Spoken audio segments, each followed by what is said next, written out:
الحمدللہ رب العالمین والصلاة والسلام علی محمد الامین فاعوذ باللہ من الشیطان الرجیم بسم اللہ الرحمن الرحیم۔ خواتین و حضرات، ہم میزان حصہ دوم کے 7ویں باب کا مطالعہ کر رہے ہیں۔ یہ حدود و تعزیرات کا باب ہے۔ اس پہ وہ سزائیں زیر بحث ہیں جو اللہ پروردگار عالم نے اپنی شریعت میں مقرر فرمائی ہیں۔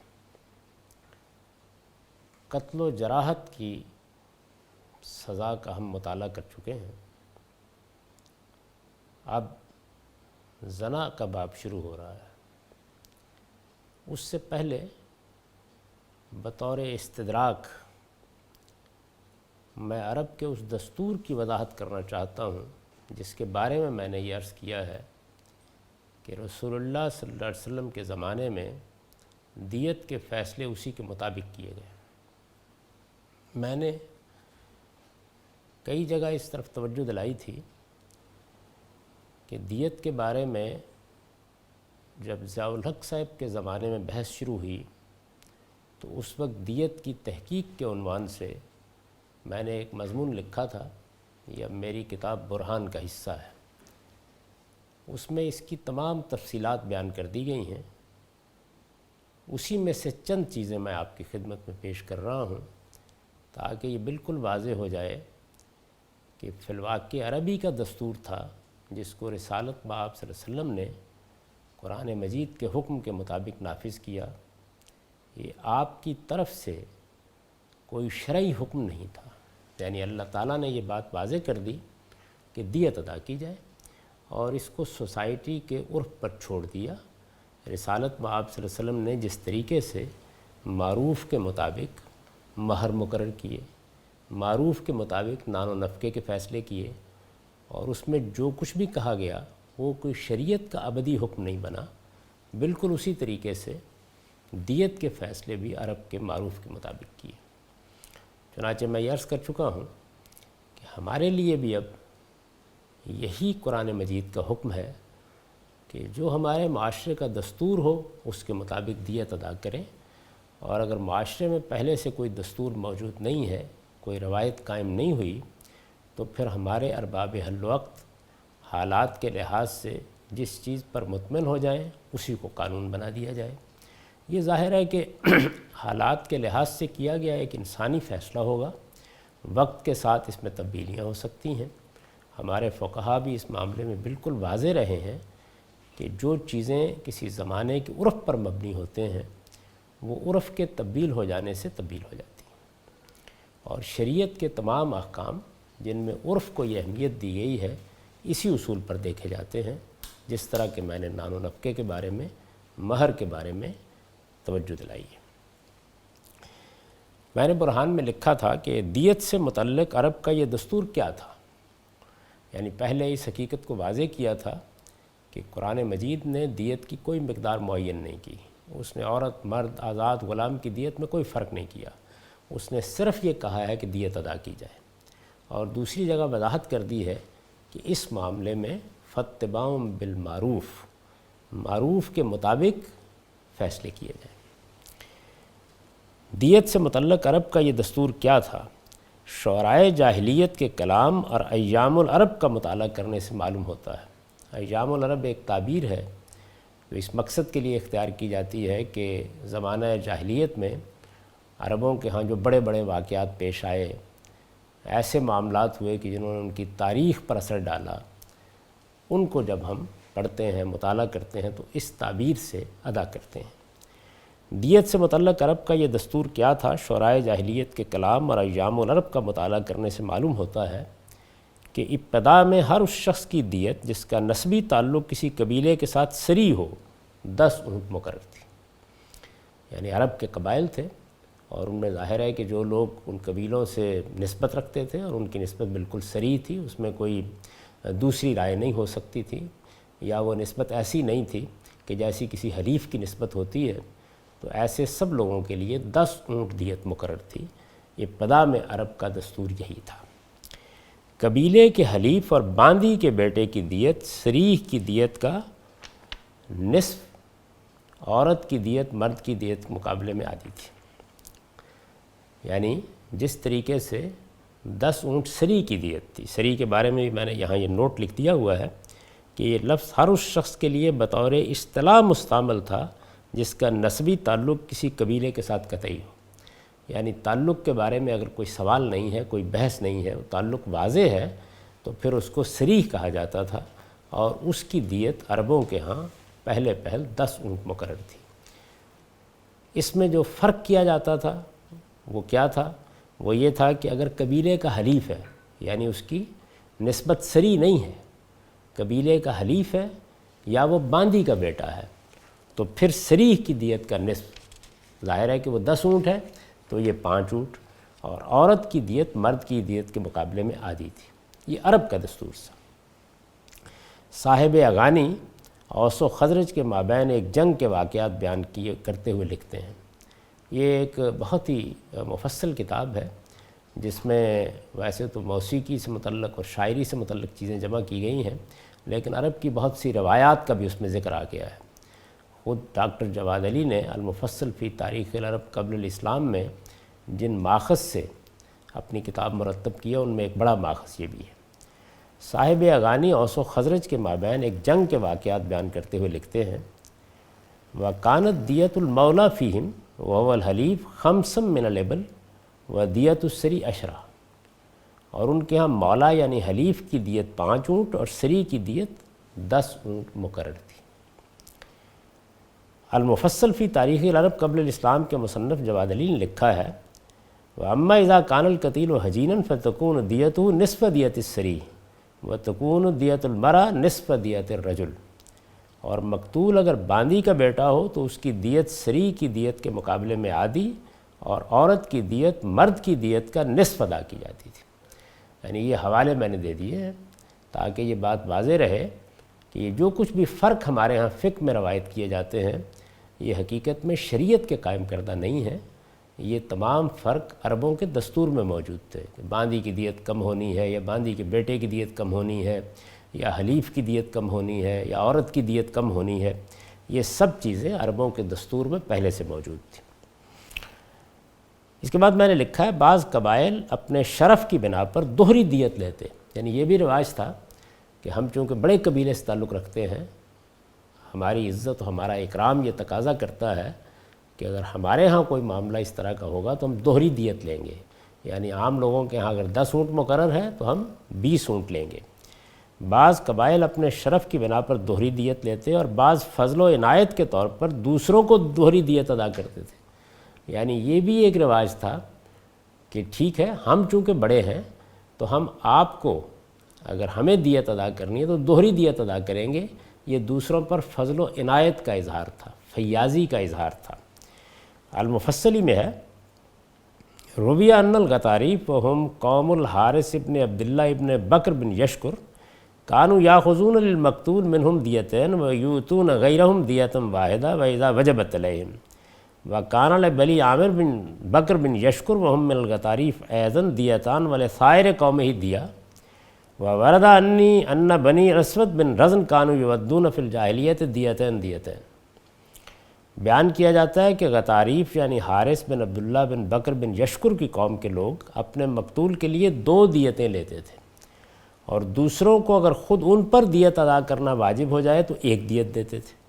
بنی عامر بن بکر بن یشکر کے لیے، جن کے بزرگ عامر ہی کو غطریف کہا جاتا تھا،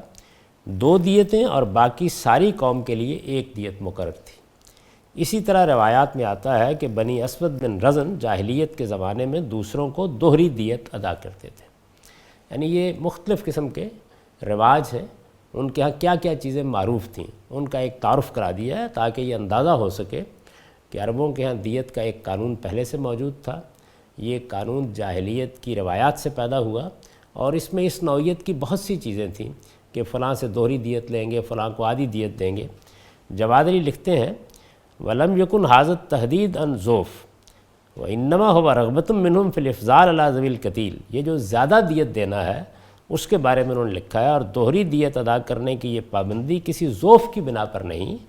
بلکہ ان کی طرف سے مقتول کے ورثہ پر فضل و عنایت کے طور پر تھی۔ یعنی وہ یہ سمجھتے تھے کہ ہمیں دوسروں پر احسان کرنا چاہیے، ہم چونکہ ایک برتری کے مقام پر ہیں تو ہمیں بہت فیاضی کے ساتھ دیت ادا کرنی چاہیے،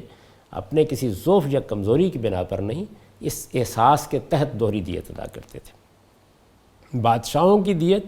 1000 اونٹ مقرر تھی، یعنی اس سے پہلے ہم پڑھ چکے ہیں کہ سری کی دیت 10 اونٹ، بعض قبائل دوہری دیت لیتے تھے تو 20 اونٹ ہو گئی، باندی کے بیٹے کی سری کا نصف یعنی 5 اونٹ، عورت کی بھی اسی طریقے سے نصف، لیکن بادشاہوں کی دیت 1000 اونٹ مقرر تھی اور اسے دیت الملوک کہا جاتا تھا۔ یعنی اگر کسی بادشاہ کو مار دیا گیا ہے تو پھر 1000 اونٹ کا مطالبہ کیا جاتا تھا۔ یہ کرات بن حنش ساردی ہے،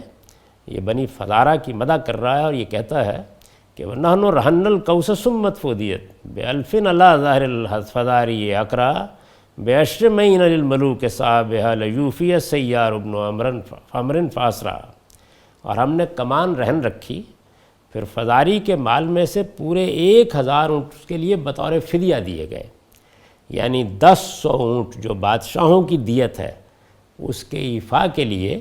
سیار بن عمر نے کوشش کی اور یہ ذمہ داری بغیر تاخیر کے پوری کر دی۔ تو ان دونوں اشعار میں اس نے یہ بتایا ہے کہ بادشاہوں کی دیت کیا تھی اور ہمارے ایک معاملے میں کس طرح بادشاہوں کی دیت پر فیصلہ ہوا۔ یہ عربوں کے رواج کا ایک خلاصہ ہے جو میں نے آپ کے سامنے رکھ دیا۔ اب اس میں ایک تبدیلی ہوئی، وہ تبدیلی کیا تھی؟ نبی صلی اللہ علیہ وسلم کی ولادت سے چند سال پہلے اس دستور میں ایک غیر معمولی تبدیلی واقع ہوئی۔ بیان کیا جاتا ہے کہ حضور کے دادا عبد المطلب نے نظر مانی تھی کہ اگر اللہ تعالیٰ انہیں 10 بیٹے عطا کریں گے تو وہ ان میں سے ایک قربانی کے طور پر ذبح کر دیں گے۔ یہ عام طور پر آپ نے سن رکھا ہوگا کہ عبد المطلب نے رسول اللہ صلی اللہ علیہ وسلم کی ولادت سے پہلے یہ نظر مانی تھی، چنانچہ جب اللہ نے ان کی آرزو پوری کر دی تو انہوں نے بھی اپنی نظر پوری کرنی چاہیے، یعنی 10 بیٹے ہو گئے تو اب انہوں نے یہ چاہا کہ جو نظر انہوں نے مانی تھی وہ اس کو پوری کرے۔ چنانچہ جب اللہ نے ان کی آرزو پوری کر دی تو انہوں نے بھی اپنی نظر پوری کرنی چاہیے۔ بیٹے کے انتخاب کے لیے قرعہ ڈالا گیا، 10 بیٹے ہیں، اب ان میں سے ایک بیٹے کو اللہ کی راہ میں ذبح کر دینا ہے، تو اس میں انتخاب کیسے کیا جائے؟ باپ کسی ایک بیٹے کے بارے میں تو یہ فیصلہ نہیں کر سکتا، تو انہوں نے قرعہ ڈالا تاکہ اس میں اللہ ہی کی مرضی معلوم کر لی جائے۔ بیٹے کے انتخاب کے لیے قرعہ ڈالا گیا تو وہ عبداللہ کے نام پر نکلا، یعنی رسول اللہ صلی اللہ علیہ وسلم کے والد۔ عبد المطلب انہیں قربان گاہ کی طرف لے جا رہے تھے کہ لوگوں نے انہیں روکا اور بیٹے کے فدیے میں اونٹ ذبح کرنے کا مشورہ دیا۔ یعنی لوگوں نے یہ کہا کہ یہ آپ کو کام نہیں کرنا چاہیے، آپ کا بیٹا ہے، آپ اس کے فدیے میں اونٹ ذبح کر دیں اور اللہ تعالیٰ اس کو قبول فرمائیں گے۔ اس زمانے میں جیسا کہ ہم نے بیان کیا ہے دیت کی مقدار 10 اونٹ مقرر تھی، چنانچہ 10 اونٹوں اور عبداللہ کے نام پر قرعہ ڈالا گیا، یعنی ایک طرف 10 اونٹ رکھ دیے جاتے اور دوسری جانب عبداللہ کا نام۔ ہر مرتبہ قرعہ عبداللہ ہی کے نام پر نکلا، یہاں تک کہ اونٹوں کی تعداد 100 ہو گئی، یعنی 10 اونٹوں پر قرعہ ڈالا گیا، پھر 20 پر ڈالا گیا، پھر 30 پر ڈالا گیا۔ جب اونٹوں کی تعداد 100 ہو گئی تو کیا ہوا؟ اس مرتبہ قرعہ ڈالا گیا تو اونٹوں پر نکلا، یعنی یہی تجویز دی گئی تھی کہ آپ اونٹ پیش کرتے چلے جائیے، اب آخر میں جہاں جا کے یہ فیصلہ ہو جائے گا کہ اتنے اونٹ قبول ہیں تو انہی کو آپ قربان کر دیجیے۔ اس مرتبہ قرعہ ڈالا گیا تو اونٹوں پر نکلا۔ روایتوں میں پر آتا ہے کہ اس واقعے کے بعد عربوں بالخصوص قریش میں دیت کی مقدار 100 اونٹ قرار پائی۔ یہ جو فقہ میں ہم سنتے ہیں کہ دیت کی مقدار 100 اونٹ ہے، وہ اس طرح مقرر ہوئی، یہ رسالت مآب صلی اللہ علیہ وسلم کی مقرر کردہ مقدار نہیں ہے، عرب کا دستور ہے جو آپ کی ولادت سے بھی پہلے قائم ہو گیا تھا۔ پہلے 10 اونٹ مقرر تھی، اس کے بعد 100 اونٹ مقرر ہو گئی۔ چنانچہ ابن عباس رضی اللہ عنہ فرماتے ہیں کانت الدیۃ یومئذ اشرم من الابل وعبد المطلب اول من سن دیۃ النفس 100 من الابل فجرت فی قریش والعرب 100 من الابل۔ کیا ہوا؟ دیت اس زمانے میں 10 اونٹ تھی، یہ عبد المطلب ہیں جنہوں نے سب سے پہلے 100 اونٹ دیت مقرر کی، یہ ابن عباس رضی اللہ عنہ نے بیان فرمایا ہے۔ چنانچہ قریش اور عرب میں دیت کی یہی مقدار رائج ہو گئی۔ یہ عرب کا دستور ہے۔ اس کی بہت سی اور تفصیلات بھی میں نے اپنے اس مضمون میں بیان کی ہیں، ان کو اگر کوئی شخص چاہے تو دیکھ سکتا ہے، لیکن یہ اتنا خلاصہ یہاں بیان کرنا ضروری تھا تاکہ یہ بات واضح رہے کہ یہی دستور ہے جس کے مطابق فیصلے کیے گئے ہیں۔ یعنی جو مہر کا رواج کسی خاندان میں تھا اس کے مطابق مہر دے دیے گئے، جو دیت کا رواج عربوں میں تھا اس کے مطابق دیت ادا کر دی گئی۔ ہمارے ہاں لوگوں نے یہ کوشش کی کہ وہ ان روایات پر تنقید کریں جن میں مثال کے طور پر عورت کی دیت آدھی مقرر کی گئی ہے، اور یہ ثابت کرنے کی کوشش کریں کہ ایسا نہیں تھا، عربوں کے یہی رواج تھا، اسی رواج کے مطابق فیصلے ہوئے۔ قرآن کا حکم یہی ہے کہ معاشرہ جس دیت پر راضی ہے، جو اس کے ہاں کا رواج ہے، جو عرف قائم ہو چکا ہے یا قائم ہو جائے، اس کے مطابق دیت کے فیصلے کر دیے جائیں۔ اس سے یہ خود بخود بات واضح ہو گئی کہ اس میں مقدار یا فلاں کے لیے آدھی یا فلاں کے لیے پوری، اس کا شریعت سے کوئی تعلق نہیں ہے، اس کا تعلق اس وقت کے رواج سے تھا۔ ہم اپنے فیصلے اس زمانے کے رواج کے مطابق کریں گے، اور اگر ہمارے ہاں کوئی رواج یا عرف نہیں ہوگا تو ہم اس کے لیے ارباب حل وقت کسی مجلس میں یہ فیصلہ کر لیں گے۔ یہی طریقہ ان سب چیزوں کے بارے میں اختیار کیا جائے گا جن کو اللہ تعالیٰ نے عرف پر چھوڑ دیا ہے۔ یہ اللہ تعالیٰ نے عرف پر چھوڑ دیا ہے، ہم اللہ کے حکم میں کوئی ترمیم و تغیر نہیں کر رہے۔ اس کے بعد اب اس باب کی ابتدا کرتے ہیں جس میں زنا کی سزا بیان ہوئی ہے۔ اس میں سورہ نور کی آیت 2-3 سر عنوان ہے۔ اللہ تعالیٰ نے ارشاد فرمایا ہے: الزانیۃ والزانی فاجلدوا کل واحد منہما 100 جلدہ ولا تأخذکم بہما رأفۃ فی دین اللہ ان کنتم تؤمنون باللہ والیوم الآخر ولیشہد عذابہما طائفۃ من المؤمنین الزانی لا ینکح الا زانیۃ او مشرکۃ والزانیۃ لا ینکحها الا زان او مشرک وحرم ذلک علی المؤمنین۔ زانی مرد ہو یا عورت، دونوں میں سے ہر ایک کو 100 کوڑے مارو، اور اللہ کے اس قانون کو نافذ کرنے میں ان کے ساتھ کسی نرمی کا جذبہ تمہیں دامن گیر نہ ہونے پائے، اگر تم اللہ اور قیامت کے دن پر فی الواقع ایمان رکھتے ہو۔ اور ان کی سزا کے وقت مسلمانوں کی ایک جماعت وہاں موجود رہنی چاہیے۔ یہ زانی یعنی جس کو سزا دے دی گئی ہے، یہ زانی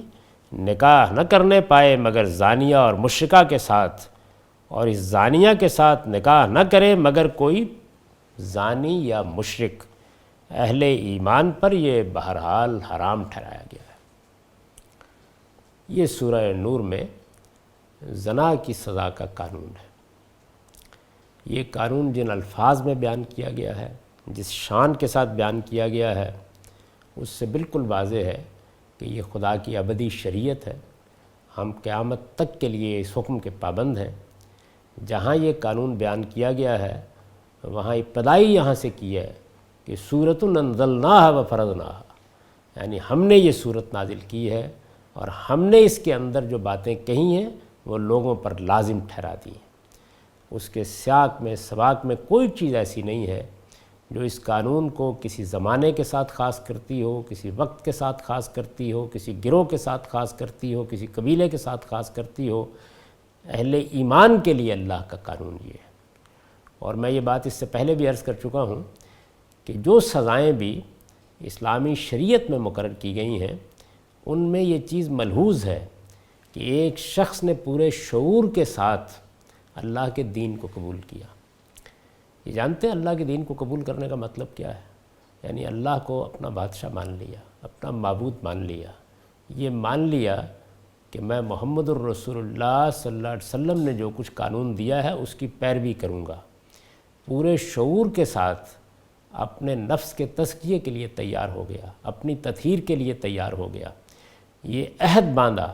قرآن اس کو عہد اور میثاق سے تعبیر کرتا ہے۔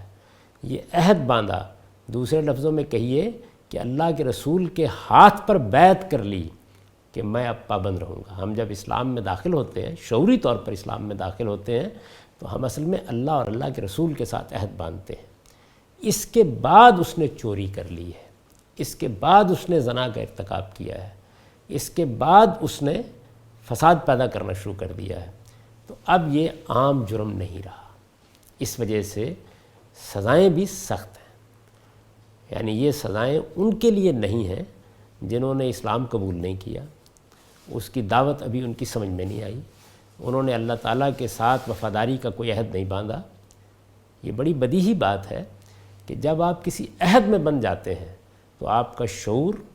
اور آپ کی وفاداری کی سطح دونوں اس کے مطابق طے ہوتی ہیں۔ چنانچہ ہم مسلمانوں کے لیے یہ قانون اس لیے ہے کہ تم نے چوری کی، یہ بجائے خود ایک جرم ہے اور یہ قابل سزا ہے، اس کی سزا سخت ہونی چاہیے۔ یہ انسان کے مال کے خلاف ایک بڑے جرم کا ارتکاب ہے، یا زنا کیا، یہ انسان کی آبرو کے خلاف ایک بڑے جرم کا ارتکاب ہے، اس کے نتیجے میں سوسائٹی اختلال میں مبتلا ہو جائے گی، یہ کوئی معمولی چیز نہیں ہے۔ لیکن کوئی نرمی ہو سکتی تھی تمہارے ساتھ، تم نے تو خدا سے عہد باندھنے کے بعد اس جرم کا ارتکاب کر لیا، تم نے اپنے پروردگار کو اپنا بادشاہ ماننے کے بعد اس کی ہدایت کی خلاف ورزی کر لی ہے، اس وجہ سے اس جگہ پر پہنچ گئے ہو اور پھر اس طرح خلاف ورزی کی ہے کہ قانون کی گرفت میں بھی آ گئے ہو، تو اب تمہیں سخت ترین سزا ملے گی۔ یہ وہی چیز ہے جس کو قرآن نے ایک دوسرے اسلوب میں واضح کیا ہے۔ سورہ احزاب میں رسالت مآب صلی اللہ علیہ وسلم کی ازواج مطہرات کو مخاطب کر کے یہ کہا ہے کہ تم یہ فیصلہ کر لو کہ تمہیں اللہ کے رسول کے ساتھ رہنا ہے یا عام عورتوں کی زندگی بسر کرنی ہے۔ اور پھر جب انہوں نے فیصلہ کر لیا تو فرمایا کہ یہ سمجھ لو کہ اس کے بعد کچھ زائد پابندیاں بھی قبول کرنی پڑیں گی اور ایسی زندگی بھی بسر کرنی ہوگی کہ جس میں اگر کوئی بھلائی کا رویہ اختیار کرو گی تو اللہ دوہرا اجر دے گا، لیکن اگر برائی کا رویہ خدا نخواستہ اختیار کرو گی تو اس کے نتیجے میں دوہرا عذاب ہوگا، دوہری سزا ہوگی۔ تو اس سے قرآن مجید نے یہ اصول واضح کر دیا کہ جس وقت ہم اللہ کے ساتھ کوئی عہد باندھتے ہیں یا اپنے آزادانہ مرضی سے کوئی فیصلہ کرتے ہیں کہ ہم اللہ کے ہو کر رہیں گے، اللہ تعالیٰ کی سچی معرفت ہم کو حاصل ہو جاتی ہے اور ہم اس کو اپنا بادشاہ مان کر اس کے حلقہ اطاعت میں داخل ہو جاتے ہیں، یا اللہ کے رسول کے بارے میں یہ فیصلہ کر لیتے ہیں کہ وہ اللہ کے پیغامبر کی حیثیت سے اب ہمارے لیے مقتدا ہیں اور ہم ان کی پیروی کریں گے، ان کی اطاعت کریں گے، ان کے دین پر قائم رہیں گے، ان کے دین کے حدود کی پابندی کریں گے، اللہ تعالیٰ کے حضور میں پاکیزگی کے ساتھ داخل ہونے کی جد و جہد کریں گے۔ جب ہم یہ فیصلہ کر لیتے ہیں، جب ہم یہ عہد کر لیتے ہیں تو اس کے بعد ہماری نوعیت عام انسانوں کی سی نہیں رہتی۔ قرآن مجید میں جو سزائیں بیان کی گئی ہیں ان کو اس زاویے سے دیکھنا چاہیے، صرف یہ خیال نہیں کر لینا چاہیے کہ یہ جو سزائیں بیان کی گئی ہیں یہ فلاں جرم کی سزا ہیں، اور چونکہ دنیا میں فلاں جرم کی یہ سزا دی جاتی ہے اور فلاں کی یہ سزا دی جاتی ہے، اس وجہ سے یہ سزائیں بظاہر سمجھ میں نہیں آ رہی ہیں۔ یہ سزائیں ان لوگوں کے لیے ہیں جنہوں نے اللہ تعالیٰ کے ساتھ، اللہ کے رسول کے ساتھ عہد اطاعت باندھنے کے بعد اس جرم کا ارتکاب کیا ہے، اس لیے ان کے اس دینیاتی پہلو کو ملحوظ رکھتے ہوئے ان کے بارے میں کوئی رائے قائم کرنی چاہیے۔ دوسری چیز میں واضح کر چکا ہوں کہ یہ جو سزائیں ہیں ان کے بارے میں انسانی عقل کے پاس کوئی بنیاد ہی موجود نہیں ہے کہ وہ ان پہ تنقید کر سکے، یعنی انسانی عقل ایسا کوئی قاعدہ بھی تک ایجاد نہیں کر سکی کہ جس میں یہ کہا جا سکے کہ چوری مثال کے طور پر اس درجے کا جرم ہے اور اس کی سزا 3 سال قید ہونی چاہیے، یا زنا اس درجے کا جرم ہے اور اس کی سزا 10 سال 15 سال قید ہونی چاہیے یا 10 کوڑے ہونی چاہیے۔ اس طرح کی کوئی بنیاد موجود نہیں ہے۔ اس معاملے میں فیصلہ ہی اس کائنات کا پروردگار کر سکتا ہے، اور یہ فیصلہ اس نے فرمایا ہے، لیکن ان کے لیے فرمایا ہے جو اس کے ساتھ عہد اطاعت باندھ لیتے ہیں، جو اس پر ایمان لے آتے ہیں، جو اس کے پیغمبر کی اطاعت کا کلادہ اپنی گردن میں ڈال لیتے ہیں، جو اس بات کا اعلان کر دیتے ہیں کہ اب وہ مسلمان ہو کر جئیں گے۔ ہمارے ہاں یہ سب کچھ جو بحث مباحث ہے اس کی بڑی وجہ یہ ہوتی ہے کہ جن لوگوں نے اس وقت اسلام قبول کر رکھا ہے وہ ان کے لیے ایک نسلی روایت ہے، ایک تہذیبی ورثہ ہے، انہوں نے شعور کے ساتھ اس کو قبول نہیں کیا ہوتا، وہ اس عہد و میثاق کی اہمیت ہی کو نہیں سمجھتے کہ مسلمان ہونے کے معنی کیا ہے۔ مسلمان ہونا کسی قوم میں شامل ہونا نہیں ہے یا کسی قوم سے متعلق ہونا نہیں ہے، یعنی ایک آدمی راجپوت ہے اور ایک آدمی افغان ہے اور ایک آدمی سادات میں سے ہے، یہ چیز نہیں ہے۔ یہ اس بات کا شعوری اعلان ہے کہ میں نے اللہ کو مانا ہے، اللہ کے پیغمبر کو مانا ہے اور ان کی اطاعت کا عہد باندھ لیا ہے۔ یہی اصول ہے جس کو سامنے رکھ کر قرآن مجید نے بنی اسرائیل کو احکام دیے۔ بنی اسرائیل کی جو شریعت بیان ہوئی ہے، اگر آپ تورات کو خاص طور پر کتاب استثناء کو پڑھیں تو یہ معلوم ہو جائے گا کہ بنی اسرائیل کا معاملہ ہم سے بھی مختلف ہے۔ یعنی ان کا معاملہ یہ ہے کہ اللہ تعالیٰ نے ان کو اپنے دین کی گواہی کے لیے منتخب فرمایا، اور پھر اس کے بعد ایک لمبے عرصے تک، کم و بیش 2000 سال تک ان کے ہاں نبوت خاص رکھی گئی۔ ان کو ایک جگہ سے نکالا گیا، مصر سے، سیدنا موسیٰ علیہ السلام کی قیادت میں ان کو نکالا گیا، اور پھر اس کے بعد ان کو کنعان میں، جو اب فلسطین کہلاتا ہے، آباد کیا گیا۔ ان کے لیے اللہ تعالیٰ نے یہ فیصلہ کیا کہ وہ اسی طریقے سے اللہ کی منتخب قوم ہو کر جئیں گے جس طریقے سے اللہ پیغمبروں کا انتخاب کرتا ہے، اور ان کے ذمہ یہ کام لگایا گیا کہ وہ اللہ کے دین کی گواہی دیں گے۔ اور اس کے لیے جو علاقہ مختص کیا گیا، اللہ تعالیٰ نے اس کو اپنے حکم کے تحت خالی کرا لیا، اور ان کو حکم دیا، انہیں ہدایت فرمائی کہ یہاں اللہ تعالیٰ کی توحید کا معبد بنایا جائے، جس کو ہم بیت المقدس کہتے ہیں۔ یہ خصوصی حیثیت ہے جن کی وجہ سے ان کے ہاں بعض ایسے احکام آپ کو ملیں گے جو مثال کے طور پر ہماری شریعت میں بھی نہیں ہے۔ یعنی ان کے ہاں شرک کا اگر ارتکاب ہو جائے، اسی طریقے سے کوئی آدمی جنابت میں مبتلا ہو جائے، اسی طرح سے کوئی شخص والدین کی نافرمانی کر دے، اسی طرح سے کوئی شخص بدکاری کا ارتکاب کر دے، تو بہت سخت احکام تھے۔ اس کی وجہ ان کی وہ خصوصی حیثیت ہے۔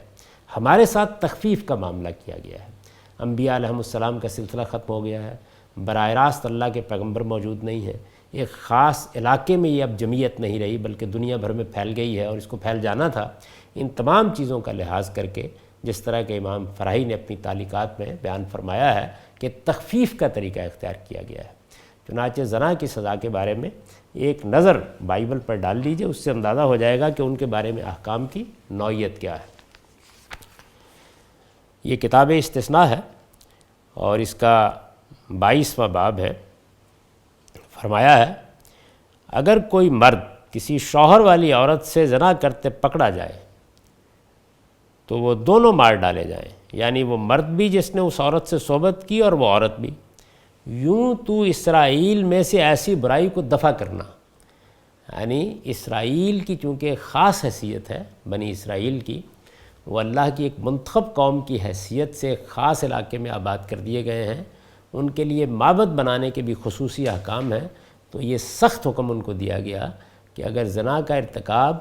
کسی کی بیوی کے ساتھ ہو جاتا ہے،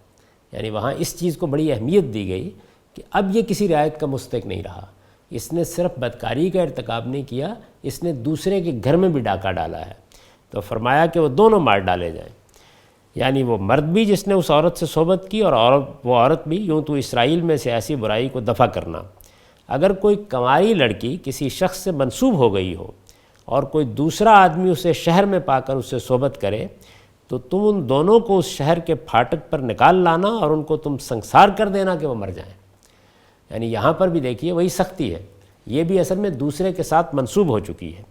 لڑکی کو اس لیے کہ وہ شہر میں ہوتے ہوئے نہ چلائی، اور مرد کو اس لیے کہ اس نے اپنے ہمسائے کی بیوی کو بے حرمت کیا۔ یوں تو ایسی برائی کو اپنے درمیان سے دفع کرنا۔ پر اگر اس آدمی کو وہی لڑکی جس کی نسبت ہو چکی ہو کسی میدان میں یا کھیت میں مل جائے اور وہ آدمی جبراً اس سے صحبت کرے، تو فقط وہ آدمی ہی جس نے صحبت کی مار ڈالا جائے، پر اس لڑکی سے کچھ نہ کہنا، کیونکہ لڑکی کا ایسا گناہ نہیں جس سے وہ قتل کے لائق ٹھہرے۔ اس لیے کہ یہ بات ایسی ہے جیسے کوئی اپنے ہمسائے پر حملہ کرے اور اسے مار ڈالے، کیونکہ وہ لڑکی اسے میدان میں ملی اور وہ منصوبہ لڑکی چلائی بھی، پر وہاں کوئی ایسا نہ تھا جو اسے چھڑاتا۔ تو یہ گویا ریپ کا بھی قانون بیان کر دیا۔ اگر کسی آدمی کو کوئی کنواری لڑکی مل جائے، یعنی اب یہ دیکھیے کہ یہ اب کنواری لڑکی ہے جس کی کسی سے نسبت بھی نہیں ہوئی، جو کسی کے گھر میں ابھی آباد بھی نہیں ہوئی، جس کی نسبت نہ ہوئی ہو، اور اسے پکڑ کر اس سے صحبت کرے اور دونوں پکڑے جائیں، تو وہ مرد جس نے اس سے صحبت کی ہو لڑکی کے باپ کو چاندی کی 50 مسکال دے، یعنی اس کے اوپر جرمانہ عائد کر دیا جائے، سزا مالی تاوان کی صورت میں دی جائے،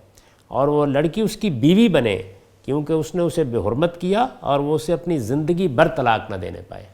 یعنی کنواری لڑکی کے لیے یہ قانون بنا دیا گیا۔ اس میں ظاہر ہے کہ رعایت برتی گئی ہے، کیونکہ الڑ بچی ہے، ابھی پوری طرح اس شعور کے ساتھ بنی اسرائیل کے قانون میں داخل نہیں ہوئی، تو اس وجہ سے یہ فرمایا گیا کہ بس اس سزا پہ اکتفا کر لی جائے۔ لیکن اگر ایسا نہیں ہے، چونکہ قبائلی زندگی ہے اور قبائلی زندگی میں بہت چھوٹی عمر میں شادیاں ہو جاتی تھیں، تو اگر شادی ہو گئی ہے اور اب پورے شعور کے ساتھ کسی شوہر کو قبول کر لیا ہے تو پھر نوعیت بالکل مختلف ہو جائے گی۔ تو یہ میں نے عرض کیا کہ جس طریقے سے ہمارے ہاں دنیا کے عام قوانین کے مقابلے میں سختی ہے، اس لیے کہ ہم اللہ کے ساتھ عہد اطاعت میں بندھے ہوئے ہیں، ہم نے اللہ کے پیغمبر کے ساتھ بیعت کی ہے، اسلام قبول کیا ہے، تو گویا آپ کے ہاتھ میں اپنا ہاتھ دے دیا ہے۔ چنانچہ ہمارا معاملہ اب دنیا کے عام انسانوں کا نہیں ہے، تو ان سزاؤں میں جو سختی ہے اس کو اس کے لحاظ سے سمجھیے۔ اور بنی اسرائیل کا معاملہ کیا ہے؟ ان کے ساتھ اس سے بھی زیادہ سختی ہے، چنانچہ ان کا انتخاب جس اصول پر کیا گیا اسی اصول پر ان کو قوانین بھی دیے گئے ہیں۔ اور میں نے مثال دی کہ یہی معاملہ اللہ تعالیٰ نے قرآن مجید میں رسالت مآب صلی اللہ علیہ وسلم کی ازواج مطہرات کے ساتھ کیا ہے۔ اور میں یہ بات بھی اس سے پہلے عرض کر چکا ہوں اور بہت تفصیل سے اس پر گفتگو کر چکا ہوں کہ خود رسالت مآب صلی اللہ علیہ وسلم کے زمانے میں جو لوگ آپ کے براہ راست مخاطب ہوئے، آپ پر ایمان لائے اور انہوں نے کسی متعین حکم کی خلاف ورزی کر دی، ان کے معاملے کو بھی عام لوگوں پر قیاس نہیں کیا جا سکتا۔ اللہ تعالیٰ نے قرآن مجید میں اس کو حرابہ قرار دے دیا ہے۔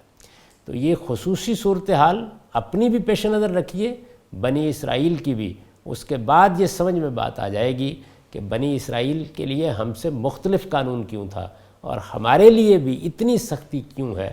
یعنی 100 کوڑے مارے جائیں گے یا چور کا ہاتھ کاٹ دیا جائے گا۔ تو اس کی وجہ یہ ہے، اس کو پوری طرح سمجھ لینا چاہیے۔ تو یہ زنا کی سزا کا قانون ہے اب ہمارے لیے۔ اس آیت کو آپ جس زاویے سے بھی پڑھ کر دیکھ لیجئے، یہ حقیقت ہے کہ اس میں اس کی کوئی گنجائش نہیں ہے کہ یہ مانا جائے کہ یہ صرف کنوارے دانی کی سزا ہے۔ عربی زبان میں، ادب کے اسالیب میں، کلام کے عرف میں، قرآن مجید کی عام تعبیرات میں، کسی چیز میں بھی اس کی کوئی گنجائش نہیں ہے۔ چنانچہ یہ حقیقت ہے کہ امام شافعی کا معاملہ تو الگ ہے، کیونکہ وہ یہ کہتے ہیں کہ جب ہمارے پاس کوئی روایت آ جائے گی تو ہم اسی کو قرآن کا بیان سمجھیں گے اور یہ بحث نہیں کریں گے کہ قرآن مجید کے الفاظ اس کو قبول کرتے ہیں یا نہیں کرتے، کیونکہ 2 4 5 مقامات پر ہم دیکھ چکے ہیں کہ جو بات ہم نے بظاہر سمجھی تھی اس سے ذرا مختلف صورتحال ہو گئی۔ لیکن جہاں تک احناف کا تعلق ہے وہ بالکل واضح ہے، وہ یہ کہتے ہیں کہ نہیں، اگر ہم یہ مانیں گے کہ یہ صرف کنوارے کے لیے خاص کر دیا گیا ہے تو پھر یہ نسخ ہوگا، یعنی اس کا مطلب یہ ہے کہ آیت کے الفاظ میں اس کی کوئی گنجائش نہیں ہے۔ اگر یہ بات مانی جائے گی تو اس کے معنی یہ ہوں گے کہ آیت سے جو حکم نکل رہا تھا، اللہ تعالیٰ نے جو قانون دیا تھا، اس قانون کو منسوخ کر دیا گیا ہے۔ میں اس پر بھی بڑی تفصیلی بحث کر چکا ہوں اور یہ بتا چکا ہوں کہ زبان بیان کے قواعد کی روح سے تبیین کیا ہوتی ہے، بیان کیا ہوتا ہے، وضاحت کیا ہوتی ہے۔ بیان اور وضاحت کا یہ مطلب نہیں ہے کہ ہم کسی کلام کے اوپر کسی چیز کو ٹھونس دیں گے۔ اس کے لیے ضروری ہے کہ ہم یہ ثابت کریں کہ الفاظ اس کا تقاضا کرتے ہیں، سیاق و سباق سے یہ بات نکلتی ہے، جملے کی تعلیف میں یہ مفہوم مضمر ہے، کلام کا عرف یہ کہتا ہے، جو لوگ اس زبان کے اولین مخاطبین ہیں اس سے یہی مطلب سمجھیں گے، یا پھر یہ کہ قرآن مجید نے بحیثیت اللہ کی کتاب کے یہ عرف قائم کر دیا ہے، اس کے یہ اور یہ دلائل ہیں۔ تو یہ چیزیں ہوں گی جن کی بنیاد پر کسی چیز کو بیان قرار دیا جائے گا۔ بیان قرار دینے کے ہرگز یہ معنی نہیں ہے کہ اپنی طرف سے ہم کوئی فیصلہ کر ڈالیں اور یہ کہیں کہ یہ بیان ہے۔ چنانچہ اس آیت میں جو حکم بیان کیا گیا ہے یہ سب کے لیے ہے،